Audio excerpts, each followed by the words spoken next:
अस्सलाम वालेकुम and welcome class. मैं हूं आपका टीचर सैयद बहुत। हम पढ़ रहे हैं फर्स्ट ईयर मैथमेटिक्स और आज स्टार्ट करने जा रहे हैं 9.4 को। As I told you in recent class, I hope आपने बुक का इंट्रोडक्शन ज़रूर देखा होगा। वहाँ मैंने काफ़ी ज़्यादा नॉलेज वाली बातें बताई थी, बेसिक्स थी। और 9.4 की क्लास 0 भी देखी होगी, नहीं देखी तो डिस्क्रिप्शन बॉक्स में लिंक ऐड होगा, प्लेलिस्ट को फॉलो कीजिएगा। आइंदा भी क्लासेस आती जाएंगी तो कोई क्वेश्चन मिस ना हो जाए, कोई पार्ट मिस ना हो जाए सीक्वेंस में। कई दफ़ा क्या होता है कि क्वेश्चन के बीच में फॉर्मूलाज आ जाते हैं, तो मैं कोशिश तो करूँगा कि क्वेश्चंस के साथ साथ फॉर्मूलाज करवाऊँ, लेकिन समहाउ कभी कभी ऐसे क्वेश्चंस आएंगे कि उनके लिए पूरे फॉर्मूलाज की प्रिपरेशन करनी पड़ेगी। तो क्लासेस मिस ना हो जाए तो मैं प्लेलिस्ट बना दिया करूँगा, तो आप प्लेलिस्ट को फॉलो ज़रूर कीजिएगा, बुक की भी और हर एक्सरसाइज की सेपरेट इंशाल्लाह। ओके, अब बात करते हैं 9.4 की। तो 9.4 की जो स्टेटमेंट है, प्रूव दी फॉलोइंग आइडेंटिटीज़, इसका मतलब क्या है? देखो, प्रूव वर्ड जब भी आएगा तो इसकी सिंपल सी एक लॉजिक है कि इसके आंसर्स बुक की एंडिंग पे नहीं होते। उसकी रीज़न क्या है? क्योंकि आंसर सामने लिखा होता है। इसमें दो साइड्स होती हैं, एक होती है लेफ्ट हैंड साइड और एक होती है right hand side. And you have two options in each question. जितने भी क्वेश्चन है, 24 क्वेश्चन है 9.4 के, या जो कि इंशाल्लाह आज की क्लास में मैं 5 करवाऊंगा। इसी तरह कंसेक्टिवली हम क्लासेस बनाते जाएंगे और क्वेश्चंस करते जाएंगे। Don't worry, they are quite easy, मज़ा आएगा इनको करने का। बस कॉन्सेप्ट्स, कंसेप्चुअल स्टडी। या बैक टू द टॉपिक। तो प्रूफ के आंसर बुक के एंड पे क्यों नहीं होते? क्योंकि इनके आंसर इनके सामने लिखे होते हैं। आप चाहे लेफ्ट हैंड साइड को टेक करके राइट हैंड साइड बना दो, या राइट हैंड साइड को टेक करके लेफ्ट हैंड साइड बना दो। तो जिन जिन क्वेश्चंस में मुझे जो साइड इजी लगेगी, मैं आपके लिए प्रेफरेबल जो होगा खुद से करके दिखा दूंगा। लेकिन अगर किसी को कोई और मेथड अच्छा लगे, दैट अ प्रेफरेबल थिंग, आप बिल्कुल उसको अडॉप्ट कीजिए। उसकी रीज़न क्या है? देखो, मकसद मेरी वीडियोस देखना नहीं है, या ये चीज़ क्लियर होनी चाहिए। मकसद है आपकी स्टडी अच्छी होना, आपके मार्क्स अच्छे आना, वो मैटर करता है एट दी एंड। तो आपने कोशिश करनी है जो मेथड आपको अच्छा लग रहा है, अच्छा समझ आ रहा है। हो सकता है कोई मेथड हो जो मेरे लिए बहुत इजी हो आपको बताना। मैं सोच रहा हूँ यार ये स्टूडेंट्स को बहुत इजी लगेगा, तो आपको ना लग रहा हो। जैसे मैथमेटिक्स में 10th क्लास कंप्यूटर साइंस में 10th class mathematics chapter 1 exercise 1.1 में आपने सीखा कि क्वाड्रेटिक इक्वेशन को सॉल्व करने के 3 तरीके हैं: factorisation, quadratic formula, completing square method. तो अब आपको उनमें से कौन सा प्रेफरेबल लगता है, ईजी लगता है, ये तो आप पे डिपेंड करता है। मैं तो कह दूँगा फैक्टराइजेशन आसान है, कंप्लीटिंग स्क्वायर मेथड इजी है, क्वाड्रेटिक फार्मूला तो बेस्ट है। लेकिन तीनों ही सही हैं, डिपेंड करता है अपनी अपनी नेचर पे और क्वेश्चन की सिचुएशन के according. You get it? Okay, no get back to the question. काफ़ी बोर कर दिया मैंने। आपने स्टेप्स कुछ इस तरह से फॉलो करने हैं। मैं पहली क्लास है तो बता देता हूँ कि जब बोर्ड में क्वेश्चन करने लगो तो सबसे पहले लिखो take left hand side, okay, और फिर लेफ्ट हैंड साइड को लिखो। समहाउ कभी कभी मैं क्या करूँगा, मैं थोड़ा सा डायरेक्ट कर दिया करूँगा, लेकिन आपने नोट्स बनाते हुए डायरेक्ट नहीं करना, रफ वर्क करते हुए भी कोशिश करना ना करो। क्यों? आदत नहीं डालनी खुद को डायरेक्ट करने की। और बोर्ड में तो कभी भी डायरेक्ट क्वेश्चन नहीं करना, सीधी वैल्यू पुट नहीं करनी, स्लो करना है। आई होप आप मेरी बात को समझ रहे हो, ठीक है? ओके, ये हमारी लेफ्ट हैंड साइड आ गई। अब हम इसको क्या बनाना चाहते हैं? कोसेकन थीटा सीकन थीटा। तो ये कैसे पॉसिबल है? तो वो फॉर्मूला से पॉसिबल है। जैसे कि हम जानते हैं, as we know that tangent theta किसके इक्वल होता है क्लास? बिल्कुल सही, sine theta over cos theta के। वो जो मैंने क्लास 0 में बातें बताई थी वो याद रखनी है। ठीक वैसे ही, क्योंकि टेंजेंट साइन ओवर कोस है तो कोटेंजेंट क्या होगा? उसका ऑपोजिट, यानी कि cos theta over sine theta. This is quite simple. या तो हम सिंपली रिप्लेस कर देंगे साइन थीटा को किससे, सॉरी टेंजेंट थीटा को किससे? Sine theta over cos theta से। बीच में प्लस आ रहा है तो प्लस, और कोटेंजेंट थीटा को किससे रिप्लेस कर देंगे? Cos theta over sine theta से। आई होप यहाँ तक तो कोई कन्फ्यूजन नहीं, it's quite simple. Okay, next step में क्या होगा समझ गए होगे आप, जीनियस पीपल। या क्रॉस मल्टीप्लाई, एलसीएम आ रहा है, साइन साइन से मल्टीप्लाई होगा तो हो जाएगा साइन स्क्वायर थीटा, और कोस कोस से मल्टीप्लाई होगा तो स्क्वायर हो जाएगा कोस स्क्वायर थीटा, और नीचे ये दोनों यानी कि कोस थीटा और sine theta of course. And as you know that, देखा फॉर्मूला पे फॉर्मूला चढ़ा है, साइन स्क्वायर थीटा या प्लस कोस स्क्वायर थीटा किसके इक्वल होता है गाइस? 1 के। तो ये आई होप आपको फॉर्मूलाज याद होंगे क्लास 0 वाले, और जो आते जाएंगे हम इंशाल्लाह डिस्कस करते जाएंगे। तो बस सिंपली वही किया हमने, इसकी जगह किसको रिप्लेस कर दिया? 1 से, और नीचे आ गया कोस थीटा और क्या आ गया? Sine theta. आई होप आपको यहाँ तक तो कोई कन्फ्यूजन नहीं हो रही होगी। अच्छा, इसके नीचे जो स्टेप है मैं नीचे नहीं लिखता, सामने लिख देता हूँ, मे बी आपको क्लियर नजर ना आ रहा हो। ओके, अब 1 ओवर कोस थीटा और साइन थीटा, तो मैंने अलग कर सकता हूँ, बिल्कुल कर सकता हूँ। मैंने अलग अलग कर दूंगा, 1 over cos theta, 1 over sine theta. हम ये क्यों कर सकते हैं? क्योंकि अगर हम इनको सॉल्व करें तो दोबारा यही चीज़ आती है, 1 1 द 1 साइन और कोस, क्योंकि ऊपर वाला हमेशा ऊपर वाले से मल्टीप्लाई होता है, नीचे वाला नीचे वाले से। या alright, now is up to you again. 1 over cos किसके इक्वल है? सीकन थीटा के, और 1 ओवर साइन किसके इक्वल है? कोसेकन थीटा के। तो बन गई ना। हाँ आगे पीछे हैं वो सीधे कर लेते हैं, कोसेकन थीटा सीकन थीटा। अब आपको क्या सर ये आगे पीछे हैं इससे फ़र्क नहीं पड़ता? नो बिल्कुल नहीं। क्यों? मैं प्रूफ कर देता हूँ। देखो दोनों के बीच में कुछ नहीं है तो वो मल्टीप्लाई हो रहे हैं, तो अगर लिखा हो 2 × 3 या लिखा हो 3 × 2, आंसर एग्जैक्टली क्या आना है 6, तो इससे फ़र्क नहीं पड़ता कि वो आगे पीछे हैं। खैर एंड पे आपने क्या लिखना है, हैंस प्रूव्ड, और पूरा क्वेश्चन फिर से लिखना है कि left hand side right hand side के इक्वल आ गई, पूरा लिखना है, ठीक है। मैं कंजूसी बरत रहा हूँ, सिर्फ इतना लिख रहा हूँ, ठीक है। Hence proved left hand side is equal to right hand side. Let's go to question number 2। It's quite easy या मज़ेदार है। क्वेश्चन नंबर 2 की बात करते हैं। किसके इक्वल है? 1 के। एक लाइन वाला क्वेश्चन है। कितनी लाइन वाला? एक लाइन वाला। करके दिखाऊं? ठीक है। अब मैं थोड़ा सा डायरेक्ट करता हूँ। आपने ऐसे लिखना है, टेक लेफ्ट हैंड साइड, पूरी लेफ्ट हैंड साइड को लिखना है, फिर सब्स्टिट्यूशन उसका डालना है, फिर उसको सॉल्व करना है। मैं एक लाइन में करके दिखाता हूँ, देखो कैसे आप भी करोगे इंशाल्लाह। सीकन थीटा किसका रेसिप्रोकल है? 1/cos थीटा का। कोई एतराज़ तो नहीं? ओके। कोसेकन थीटा किसका रेसिप्रोकल है? 1/sin थीटा का। और ये जो साइन थीटा और कोस थीटा है गाइस, ये अपनी जगह पे मौजूद हैं, इनको हमने कोई भी मतलब मूवमेंट नहीं करवाई, कुछ नहीं करवाया। अगर हम देखें तो ये मल्टीप्लाई हो रहे हैं और ये डिवाइड हो रहे हैं, तो sine theta cut out sign theta, कोस थीटा से कट आउट, तो बचा गया 1 1 1। दैट्स इट, हो गया proof, which is equal to right hand side. I hope ये एक लाइन में किया गया क्वेश्चन भी मज़ेदार लगा हो। आई नो मैं थोड़ा डायरेक्ट कर गया हूँ, मैं अक्सर किया करूँगा, सॉरी फॉर दैट। टीचर हूँ ना तो थोड़ा तो फ़ायदा उठाऊँगा डायरेक्ट करने का, लेकिन आपने नोट्स बनाते हुए, रफ वर्क करते हुए, क्वेश्चंस करते हुए, बोर्ड एग्जाम में भी कभी डायरेक्ट नहीं करना।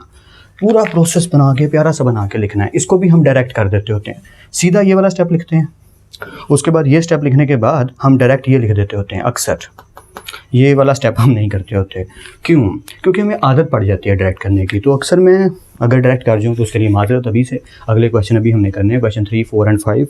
I have less of time, तो जल्दी से मैं वो क्वेश्चंस करवाता हूँ, लेकिन आपने डायरेक्ट नहीं करना, आदत डालनी है प्रोसेस करने की। Let's continue. ऑलराइट गाइस, करते हैं question number 3। As you know that, book सामने रखिएगा, एक अच्छी प्रेफरेंस होती है पढ़ने की। Okay, cos theta plus tangent theta sine theta, और ये सारी चीज़ें किसके इक्वल हो जाएंगी?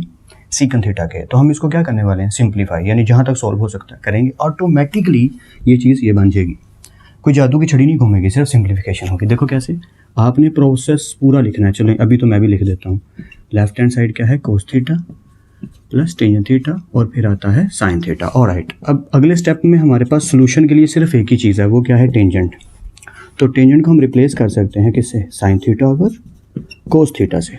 आई होप ये तो याद होगा। ओके, और ये जो साइन थीटा भाई साहब हैं, ये अपनी जगह पे मौजूद हैं।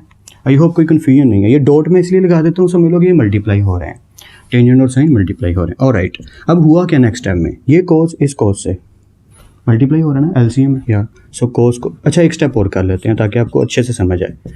प्लस आ गया cos theta as it is, plus आ गया साइन का क्या हो गया? स्क्वायर थीटा हो गया, नीचे क्या आ गया? Cos theta. आई होप कोई कन्फ्यूजन नहीं अब तक। ओके, कोस थीटा और कोस थीटा क्या हो गए? कोस स्क्वायर थीटा, कोस स्क्वायर थीटा प्लस आगे क्या आ गया? साइन स्क्वायर थीटा, और नीचे आ गए भाई साहब cos theta. Alright, as you know that cos square theta plus sine square theta क्या होता है? 1, और नीचे क्या आ रहा है? Cos theta. आई होप ये क्लियर है, ठीक है। सो 1/cos गाइस किसके इक्वल होता है? गैस करो। ऐसे तो सामने लिखा है या सीकन थीटा के, लेकिन बेटर यही है कि आपको फॉर्मूला जब याद होने चाहिए। एंड पे आपने पूरी लाइन लिखनी है, hence proved left hand side is equal to right hand side, और फिर लेफ्ट हैंड साइड भी पूरी लिखनी है और राइट हैंड साइड भी पूरी लिखनी है, ताकि आपको प्रेजेंटेशन करने की आदत पड़े और नंबर पूरे हैं। यहाँ जो मकसद है। Let's go to the question number 4। मेरा मकसद मार्क्स गेन करवाना तो है ही, लेकिन आपके कॉन्सेप्ट बिल्ड करना भी है। आई hope you get it. Alright, फिर से वही बात, लेफ्ट हैंड साइड को मैं टेक करूँगा, जो कि क्या है? कोसेकन थीटा प्लस टेंजेंट थीटा, उसके बाद है सीकन थीटा, और ये पूरी चीज़ ये बन जाएगी। कैसे? अभी बनाते हैं, डोंट वरी, बनेगी। ओके, कोसेकन गाइस क्या होता है? 1/sin थीटा, बिल्कुल सही। टेंजेंट क्या होता है? Sign theta over cos theta, और सीकन क्या होता है? 1/cos theta. आई होप यहाँ तक कोई कन्फ्यूजन नहीं, सिर्फ मैंने उनको सिंप्लीफाई किया है, उनकी जगह उनकी वैल्यूज़ लिख दी हैं, ठीक है। Okay, so 1/sin theta is still here, nothing to going with do that. Sine theta बन साइन थीटा, और कोस का क्या हो जाएगा? Square theta. आई होप यहाँ तक कोई कन्फ्यूजन नहीं है, या I hope so. Next let's continue. अब देखें जाए तो एलसीएम आ रहा है, यानी कि कोस स्क्वायर थीटा बन कोस स्क्वायर थीटा, और साइन से मल्टीप्लाई हो रहा है, तो ये क्या हो जाएगा? Sign square theta. तो नीचे क्या आएंगे? नीचे आएंगे साइन थीटा और ये वाला कोस स्क्वायर थीटा। ज़्यादा स्पीड से तो नहीं करवा रहा, नहीं। आई होप सो आपको समझ आ रही है। देखो हमने इनकी जगह इनकी वैल्यूज़ लिखी, उसके बाद 1 over sine theta as it is, ये वाला प्लस इधर आ गया, साइन थीटा बनता sine theta, cos cos multiply हो रहे हैं तो क्या हो गया कोस का स्केयर। इस स्टेप के बाद क्रॉस मल्टीप्लिकेशन हो गई, यानी कि कोस स्केयर थीटा बनता cos square theta plus plus sign का स्केयर, और नीचे ये दोनों आ गए जैसे एलसीएम बचपन में लेना सीखा था। आई होप यहाँ तक क्लियर है। ओके, सो साइंस के थीटा प्लस कोस के थीटा, चाहे कोस के थीटा पहले लिखा हो या चाहे बाद में लिखा हो, यानी फॉर्मूला जो हम जानते हैं मैं यहाँ लिख देता हूँ, साइंस के थीटा प्लस कोस के theta which is equal to 1। तो चाहे ये पहले आ जाए या बाद में आ जाए डजेंट मैटर। तो वही हुआ, इसकी जगह पे क्या आ गया 1 थोड़ा टेढ़ा हो गया, टेढ़ा है पर मेरा है पर लिखना पड़ेगा। ओके, और नीचे आ गया साइन थीटा और क्या आ गया कोस स्क्वायर थीटा। इसका मतलब ये दो चीज़ें हैं। तो जैसा कि हमने अभी किया है क्वेश्चन नंबर 1 में कि दोनों को अलग अलग कर लेंगे, 1 ओवर साइन थीटा 1 ओवर कोस स्क्वायर थीटा। अब यहाँ पे एक इंटरेस्टिंग चीज़ आएगी, वो देखना क्या, 1 ओवर साइन क्या होता है कोसिकन, ओके लिख दो कोसिकन थीटा, और 1 ओवर कोस क्या होता है सीकन, या तो लिख दो। बट सीकन तो लिख दिया सीकन थीटा, पर ये तो कोस का स्क्वायर है तो भैया सीकन के ऊपर स्क्वायर आ जाएगा, सिंपल। क्या मतलब हुआ, देखो अगर लिखा हो sine theta is equal to 1 over cosecant theta के इक्वल होता है, ये कॉन्सेप्ट ठीक से समझिएगा, साइन 1 ओवर कोसिकन के इक्वल है। तो गाइज अगर यहाँ साइन के ऊपर स्क्वायर है तो कोसिकन पे भी क्या आएगा स्क्वायर आएगा, क्योंकि जो एंगल यहाँ पे होगा वही एंगल वहाँ पे होगा। ओके, सो आई होप ये राइट हैंड साइड बन गई है और आपको अच्छे से समझ आ गई है। Let's do question number 5।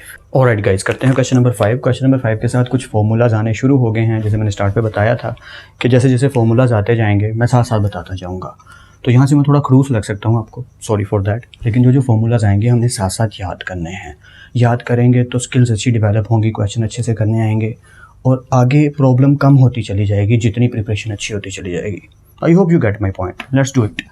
क्या करना है क्वेश्चन नंबर 5 में, secant square theta minus cosecant square theta is equal to tangent square theta minus cotangent square theta prove करना है। या करने के दो तरीके हैं, राइट हैंड साइड को टेक करके लेफ्ट बनाया जा सकता है और लेफ्ट को टेक करके राइट बनाया जा सकता है, पर मैं फोकस करता होता हूँ जिनसे स्टेप्स कम हों और क्वेश्चन जल्दी से अच्छे से समझ आ जाए। तो यहाँ पे कुछ ऐसा ही होगा। देखो एक फॉर्मूला है कि 1 प्लस टेंजेंट स्क्वायर थीटा किसके इक्वल होता है सीकन स्क्वायर थीटा, ये फॉर्मूला है हमने याद रखना है। ओके, और 1 प्लस कोटेंजेंट स्क्वायर थीटा किसके इक्वल होता है कोसिकन स्क्वायर थीटा के। तो हम सिंपली इनको रिप्लेस करेंगे और वैल्यू ऑटोमेटिक बन जाएगी। देखना कैसे, take left hand side secant square theta minus cosecant square theta. Okay, alright, cosecant square theta किसके इक्वल है 1 प्लस टेंजेंट स्क्वायर थीटा के, तो इसकी जगह हमने लिख दिया 1 plus tangent square theta.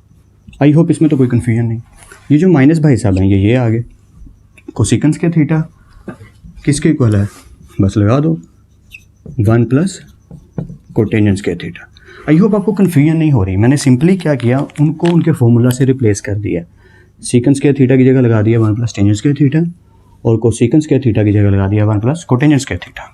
I hope you get it completely, it's quite easy. या अब सिंपली बस ब्रैकेट्स ओपन कर दो, 1 plus tangent square theta minus 1 या माइनस प्लस माइनस, और ये क्या हो गया कोटेंजेंट स्क्वायर थीटा। तो अब हम देख सकते हैं कि एक वैल्यू +1 है जिसके साथ कुछ नहीं होता, उसके साथ प्लस होता है, एक +1 है और एक -1 है, और जो बचा है वो क्या है, वो हमारी राइट हैंड साइड है गाइस। खत्म हो गया क्वेश्चन। देखो क्या, tangent square theta minus cotangent square theta which is actually your right hand side. और एंड पे आपने वो पूरी लाइन लाजमन लिखा करनी है, hence proved left hand side is equal to right hand side, और ये पूरी लाइन को आपने नीचे फिर से लिखना है, इस पूरे क्वेश्चन को फिर से नीचे लिखना है। आई hope you get it completely. फिर मिलते हैं नेक्स्ट लेक्चर में। मेरे पास टाइम थोड़ा है, आपने प्रैक्टिस ज़्यादा करनी है, क्वेश्चंस को 2-2 3-3 दफ़ा करना है। क्यों, कई दफ़ा क्या होता है हम एक दफ़ा करते हैं हमें लगता है हमें आ गया, नहीं आया, उसको 2-3 बार प्रैक्टिस करो ताकि और बेटर वे में समझ आए। फिर मिलते हैं नेक्स्ट लेक्चर में, तब तक अपना और अपने घर वालों का बहुत ख्याल रखिएगा। खुदा आप सबको बेहद खुश रखे, बहुत कामयाब करे, खूब मेहनत करते रहिए लेकिन स्मार्ट वर्क के साथ। अल्लाह हाफिज़ क्लास।